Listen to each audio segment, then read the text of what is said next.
সিনেমাকেও হার মানিয়েছে জান্নাতুলের গল্প।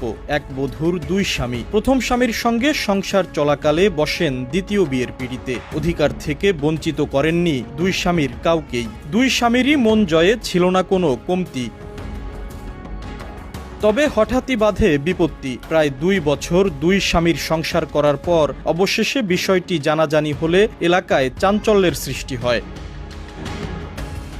4 বছরের প্রেমের সম্পর্কের পর 2022 সালের 27 অক্টোবর নোটারি পাবলিকের কার্যালয়ে হলফনামার মাধ্যমে গোপনে বিয়ে করেন রাজবাড়ী সদরের আলীপুর ইউনিয়নের ইন্দ্রনারায়ণপুর গ্রামের সাগর শেখ ও আলীপুর গ্রামের জান্নাতুল ফেরদৌস। পরিবারের সবাই প্রবাসে থাকায় বাবার বাড়িতে একাই থাকতেন জান্নাতুল। সেখানে যাতায়াত করতেন স্বামী সাগর শেখ। সংসার জীবন ভালোই চলছিল এ দম্পতির। হঠাৎ জান্নাতুলের বাবা প্রবাস থেকে দেশে ফেরায় শ্বশুরবাড়িতে যাতায়াত বন্ধ হয়ে যায় সাগরের। এরই মধ্যে প্রথম বিয়ের কথা গোপন রেখে 4 মাসের মাথায় পরিবারের সিদ্ধান্তে অন্য এক যুবককে দ্বিতীয় বিয়ে করেন জান্নাতুল। আনুষ্ঠানিকভাবে নিজের বাড়িতে তুলে না নেয় দ্বিতীয় স্বামীও শ্বশুর বাড়ি গিয়ে জান্নাতুলের সঙ্গে নিয়মিত সময় কাটান। মেয়ে আমাকে টোটালি বলে যে না, যেটা হয়েছে ফ্যামিলি চাপে করছি, আমি তোমার ওয়াইফ আছি, তোমার সাথেই থাকবো, আমি তোমার কাছে চলে আসবো, আমার দেশে আসলে আমি তোমার কাছে চলে আসবো, এরকম একটা দিয়ে আমার সাথে স্থগিত করে রাখে।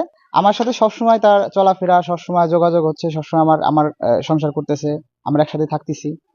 কিন্তু আমি কখনো দেখি নাই যে ওই ছেলে আসছে বা ছেলের সাথে কোনো কথাবার্তা কখনো আমার এরকম দেখা হয় নাই। তবে 2 সপ্তাহ আগে স্ত্রীর সঙ্গে দ্বিতীয় স্বামীর ঘনিষ্ঠতার বিষয়ে জানতে পারেন সাগর। বিষয়টি টের পেয়ে সাগরের সঙ্গে যোগাযোগ বন্ধ করে দেন জান্নাতুল। এখন দ্বিতীয় স্বামী নিয়েই সংসার করতে আগ্রহী তিনি। বাধ্য হয়ে স্ত্রীকে ফিরে পেতে স্থানীয় ইউনিয়ন পরিষদে অভিযোগ দায়েরের পাশাপাশি আদালতে মামলা করেছেন সাগর। আমি যখন বুঝতে পারছি আমার সাথে প্রতারণা হয়েছে, ঠিক তখনই আমি আইনানুগভাবে ব্যবস্থা নিয়েছি।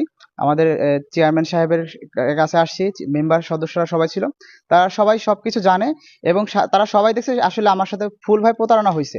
এদিকে বিষয়টি নিয়ে ক্যামেরার সামনে কথা বলতে রাজি হননি জান্নাতুলের দ্বিতীয় স্বামী। আর জান্নাতুলের সঙ্গে কথা বলতে তার বাবার বাড়িতে গেলে ভেতরে ঢোকার অনুমতি মেলেনি। বাইরে থেকেই জান্নাতুলের মায়ের দাবি, সাগরের সঙ্গে জান্নাতুলের বিয়ে হলেও 2 মাসের মাথায় বিচ্ছেদও হয়। উকিলের সাথে আলাপ করে উকিলকে ওরা 2 মাস পরেই ওরা ডিভোর্স হয়ে গেছে। মেয়ের অকল বাধ্য করে ও মরে যাবে, মেয়ে বাধ্য ওর কাছে যায়।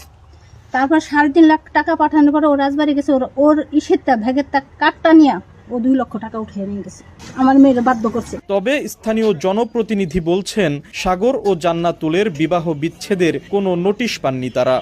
ওদের লাইফটা এমন ভাবে হয়েছে যে ওর সাথে আলাদা করে মেয়েটা ঘুরছে,